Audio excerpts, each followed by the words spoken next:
प्यारे बच्चों, आज मैं आपको कक्षा 7 आपकी पाठ्य पुस्तक कक्षा 7 बाल महाभारत पढ़ाने जा रही हूँ। इसका सेकंड चैप्टर है देवव्रत। अब तक आपने जाना ही होगा बच्चों कि कैसे द्रौपदी और 5 पांडव 12 वर्ष का वनवास, एक मास का अज्ञातवास उनको मिल गया था, मैं वापस आ गए। तो इस तरह से पूरी शॉर्ट की जो कथा इसमें पहले वाले चैप्टर में हम आपको पढ़ा चुके हैं। अब इस एक एक कैरेक्टर के बारे में आपको बताएंगे कैसे। तो वेदव्रत कौन था, आज हम इसकी स्टोरी पढ़ते हैं। वेदव्रत किसका पुत्र था, पहले जानते हैं। गंगा एक सुंदर युवती का रूप धारण किए नदी के तट पर खड़ी हुई थी। ये गंगा जी हैं। गंगा ने इंसान का रूप धारण किया हुआ था, किसी श्राप के कारण उन्होंने इंसान का रूप लिया हुआ था।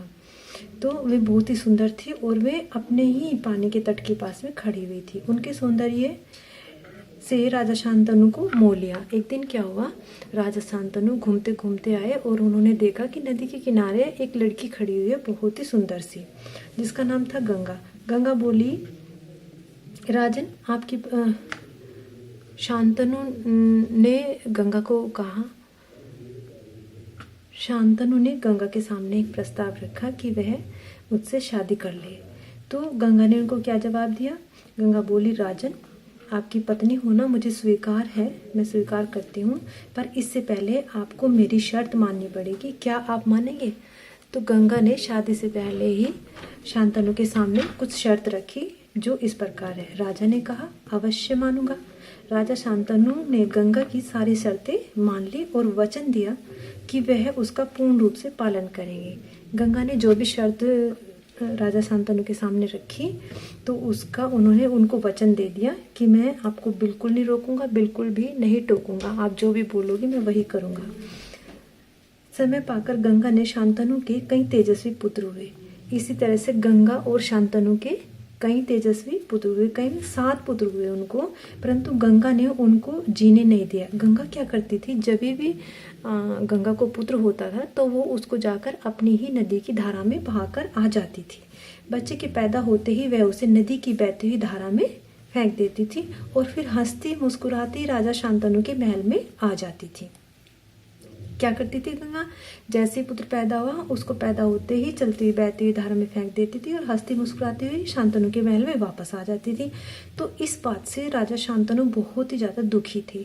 अज्ञात सुंदरी के इस व्यवहार से राजा शांतनु एकदम चकित भी थे कि ऐसा कैसे कर सकते, कैसी माँ है कि जो अपने ही बच्चे को पानी में बहा के आ जाती है।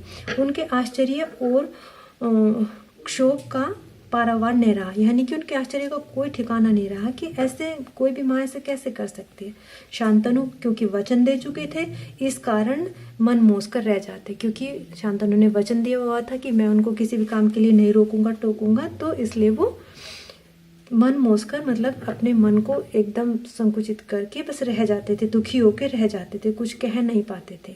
7 बच्चों को गंगा में इसी भांति नदी की धारा में बहा दिया। तो गंगा ने कितने पुत्रों को बहा, 7 बच्चों को उन्होंने गंगा की धारा में बहा दिया। 8वां बच्चा पैदा हुआ गंगा और शांतनु का 8वां बच्चा पैदा हुआ। गंगा उसे लेकर नदी की तरफ जाने लगी तो शांतनु से रहा नहीं गया और बोले, माँ होकर अपने नादान बच्चों को अकारण ही क्यों मार दिया करती हो।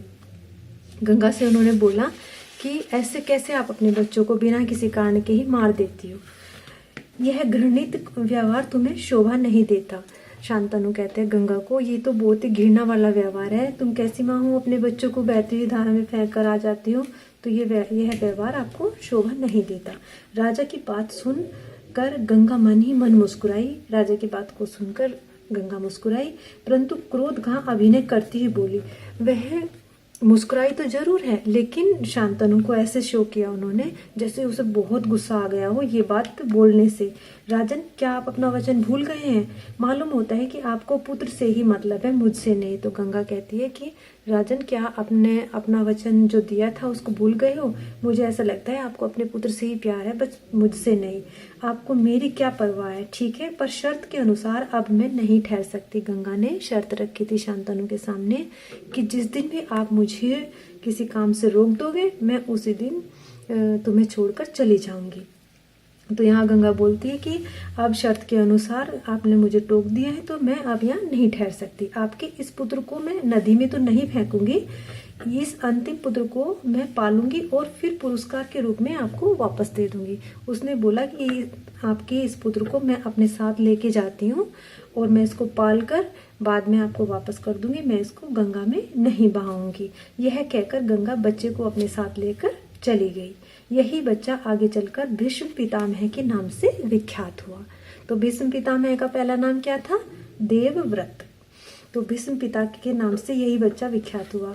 गंगा के चले जाने के से राजा शंतनु का मन विरक्त हो गया। विरक्त मीन्स एकदम खाली हो गया, दुखी हो गया बिल्कुल। गंगा के चले जाने के बाद उनको लगा जैसे उनकी दुनिया बिल्कुल खत्म हो गई हो, बिल्कुल एकदम सब कुछ नहीं रहा उनके पास में। उन्होंने भोग विलास से जी हटा लिया और राजकाज में अपना मन लगाने लगे। यानी कि जैसे फैमिली होती है पूरी, मम्मी होगी, इस तरह से।